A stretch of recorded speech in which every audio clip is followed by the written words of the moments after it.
attack on the town of Palma in the troubled region of Cabo Delgado in Mozambique could signal a turning point in the conflict.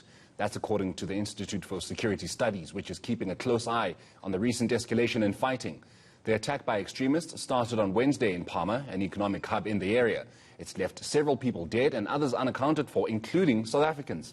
South Africans trapped in the violence-ravaged north of Mozambique are appealing to government for help. Joining me now for more on this is our reporter Barry Bateman. A very good afternoon to you, Barry. So what is the significance of this particular attack on Palma? Yeah, good afternoon, Morena. Well, you touched on it there. Financial and economic hub of the region. We've got a massive investment from multinational companies in the Cabo Delgado, but more specifically around the town of Palma in the liquefied natural gas industry. We've got Total, a French company that is invested in there. They've got their citizens that are based in the region. And the government of Mozambique, of course, is relying on the revenue that will eventually come once these gas projects, liquefied natural gas projects, get off the ground. So I've been speaking to analysts on this, and they're talking about how the fighting in the region has mostly been confined to the rural areas. So thousands of Mozambicans have been murdered by these Islamic extremist insurgents in the region, but it doesn't really tick much on the radar of the global news. Well, now we have it, where multinational interests are directly being affected. And this, we understand, could be what will change the situation. I was speaking to, change the situation in terms of a response, a coordinated response, Morena. So I was speaking to Willem Els from the Institute for Security Studies, and I asked him that question: is this going to be seen, or is it potentially a turning point in this conflict? Take a listen. It will be a turning point because I think the international community's eyes will be focused more on the area now. I also believe that there will be a lot of pressure from the investors on the government of Maputo to make more decisive and actions and also to intervene more decisively. We saw that Total initially withdrew, and they had some engagement with the government where they also put forward some prerequisites before they will move in. Apparently, Maputo met most of these requirements, hence their declaration or their statement a few days or 2 days ago that they are ready to continue with their investment and their operations in the Fungi.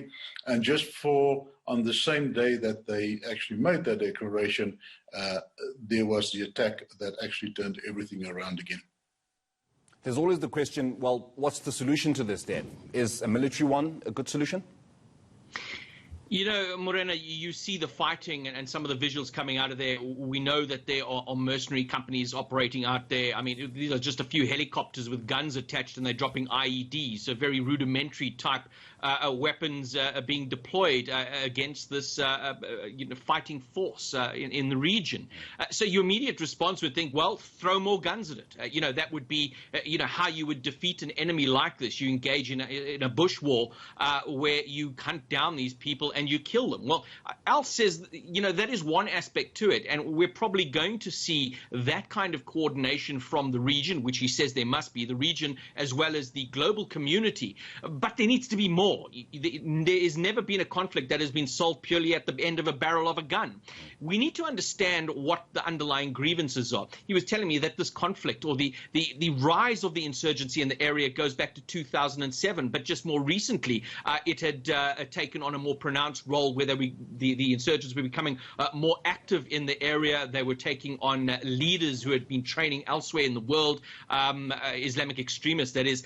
So it is gaining momentum, and there hasn't been adequate response from Maputo. He also points out that Cabo Delgado is about 2,500 kilometers from Maputo. The area is largely underdeveloped. Maputo as a government really supports the people in the area. There's very little opportunities for the people. So the key to sorting out this is not going to be sending guns and bombs. You need to get to the bottom of the issue. Take a listen to what Al had to say. Even the Americans are looking for partners when they fight terrorism. Terrorism is not something that you can fight as a country. Mozambique alone will not be able to overcome this. We look at the history, we look at Nigeria, we look at all the other conflict areas on the continent. Nowhere have they succeeded with a pure military intervention. So what is needed here? We will need the international and community to assist and to help Mozambique. But what is very important, a military intervention, a purely military intervention or solution has never worked to counter these people. We need a holistic approach that will, at the end of the day, address the grievances of the people, address the causes, the root causes of why these people are there, why they are not happy. People will not fight if they are not angry. These people are angry, and we need to address that anger.